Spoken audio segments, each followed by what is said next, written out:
বিশ্ববাজারে স্বর্ণের দাম কমেছে। স্পট গোল্ডের দাম 0.7% কমে প্রতি আউন্সে 4,423.20 ডলারে নেমেছে। আন্তর্জাতিক সময় অনুযায়ী সকাল 5:39 পর্যন্ত এ দর দেখা গেছে।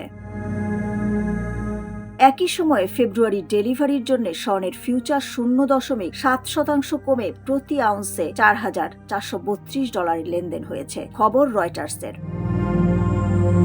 প্রতিবেদনে বিশ্লেষকেরা বরাত দিয়ে বলা হয়েছে, শক্তিশালী মার্কিন ডলার এবং যুক্তরাষ্ট্রের গুরুত্বপূর্ণ কর্মসংস্থান প্রতিবেদনের অপেক্ষায় বিনিয়োগকারীরা সতর্ক অবস্থান নেওয়ায় স্বর্ণের উপর আগ্রহ কিছুটা কমেছে। এর আগে বুধবারও এক দফা স্বর্ণের দামে পতন ঘটে। ডলারের মান শক্ত হলে অন্যান্য মুদ্রায় স্বর্ণের দাম বেড়ে যায়। এতে আন্তর্জাতিক ক্রেতাদের জন্য স্বর্ণ তুলনামূলক কম আকর্ষণীয় হয়ে পড়ে, ফলে স্বর্ণের চাহিদা কিছুটা কমে আসে। বিশ্ব রাজনীতিতে অনিশ্চয়তা এবং ভেনেজুয়েলা পরিস্থিতি ঘিরে উত্তেজনা থাকলেও তাৎক্ষণিকভাবে ডলারের শক্ত অবস্থানে স্বর্ণের দামের উপর বেশি প্রভাব ফেলছে বলে মনে করছেন বাজার পর্যবেক্ষকরা। ডেস্ক রিপোর্ট, সোনালী নিউজ।